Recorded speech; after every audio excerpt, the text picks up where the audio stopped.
Israel पे हमला हो गया, युद्ध शुरू हो गया, ऐसे करके कमेंट्स आ रहे हैं। क्या होगा स्टॉक मार्केट का, क्या करें, म्यूचुअल फंड्स में पैसा डूब जाएगा, क्या करें क्या नहीं करें, ये सारी चीज़ें ऐसे क्वेश्चंस आ रहे हैं और काफ़ी सारे लोग डरा भी रहे हैं लोगों को वीडियो बना बना कर। तो चलो इस चीज़ को थोड़ा हम समझते हैं। जो बॉम्बे स्टॉक एक्सचेंज है उसकी जो स्थापना हुई थी वो हुई थी जुलाई 1875 को। पहला जो वर्ल्ड वॉर लड़ा गया था वो 1914 में शुरू हुआ था, 4 साल तक चला था। दूसरा वर्ल्ड वॉर 1939 में शुरू हुआ था, 6 साल तक चला था। तो जब 1875 में एक स्टॉक एक्सचेंज खुली थी, 2 बार वर्ल्ड वॉर हो गया, अभी तक स्टॉक एक्सचेंज और बेहतर ही कर रही, ग्रो ही होती जा रही है। तो यहाँ पे छोटे मोटे जो देश के बीच लड़ाई हो रही है, क्या लगता है उस लड़ाई से स्टॉक मार्केट ख़त्म हो जाएगी? नहीं होगी, कुछ नहीं होगा। आपकी नॉर्मल जो SIP चल रही है, अगर मार्केट गिरेगी तो ये और अपॉर्चुनिटी होगी आपको सस्ते प्राइस में म्यूचुअल फंड्स की यूनिट्स खरीदने का। इससे ज़्यादा कुछ नहीं, ये एक अपॉर्चुनिटी होगी। यहाँ पे डरने का या पैनिक करने का कोई सिचुएशन ही नहीं बनता है।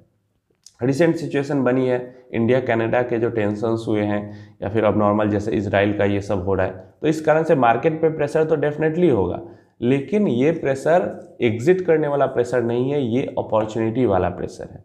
रसिया यूक्रेन का जो वॉर शुरू हुआ था वहाँ पे भी मैं चीख चीख कर वीडियो बना रहा था, बता रहा था आप लोगों को कि सेल नहीं करना है, एग्जिट नहीं करना है, बहुत ख़राब वहाँ पे हालात थे। मैं बोल रहा था नहीं एग्जिट करना है, और जिन लोगों ने एग्जिट नहीं किया, जिन लोगों ने वहाँ पे हिम्मत दिखाया और इन्वेस्टमेंट किया, तो 16 हज़ार के आसपास तक मार्केट गिरी, 16 से भी नीचे गिर गई थी उस टाइम पे मार्केट, एंड अभी मार्केट 20 हज़ार से ऊपर है।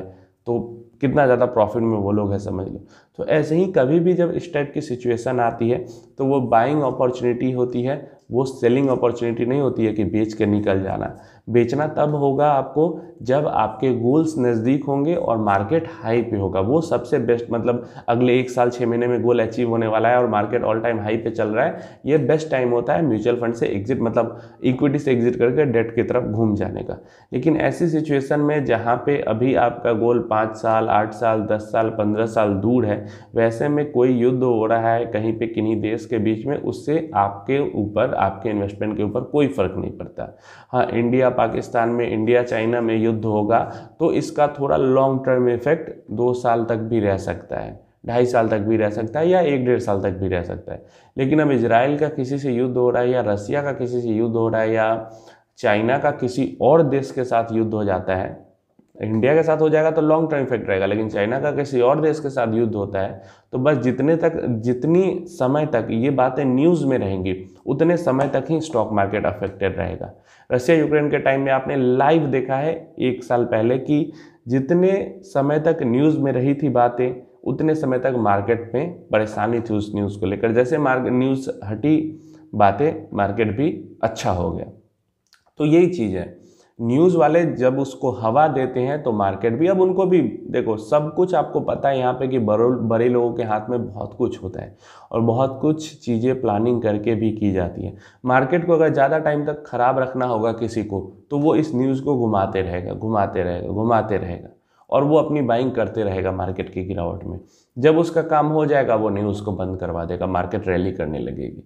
तो ये चीज़ होती है और आपको इन चीज़ों को समझना चाहिए। आप एक लॉन्ग टर्म इन्वेस्टर हैं, अगर आपको भरोसा है कि भारत का अगले 20-25 साल में कोई कुछ नहीं कर सकता, भारत ग्रो करेगा ही करेगा, तो फिर ऐसे बाहर के फालतू के न्यूज़ेस पे या फालतू के किसी भी चीज़ पे, किसी भी स्थिति पे, सिचुएशन पे आपको कोई भी रिएक्शन नहीं देने की ज़रूरत है। आपको नॉर्मल अपना इन्वेस्टेड रहना है, बस। इसके अलावा मैं यहाँ पे कुछ नहीं कह सकता।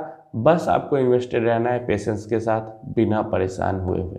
मैंने बता दिया कि जब वर्ल्ड वॉर जैसी सिचुएशन हुई तब भी ना हमारा देश यहाँ पे ख़त्म हुआ, ना हमारा स्टॉक मार्केट ख़त्म हुआ। तो अभी तो 1-2 देश या कुछ संगठन आपस में लड़ रहे हैं, तो क्या ही हो जाएगा उससे।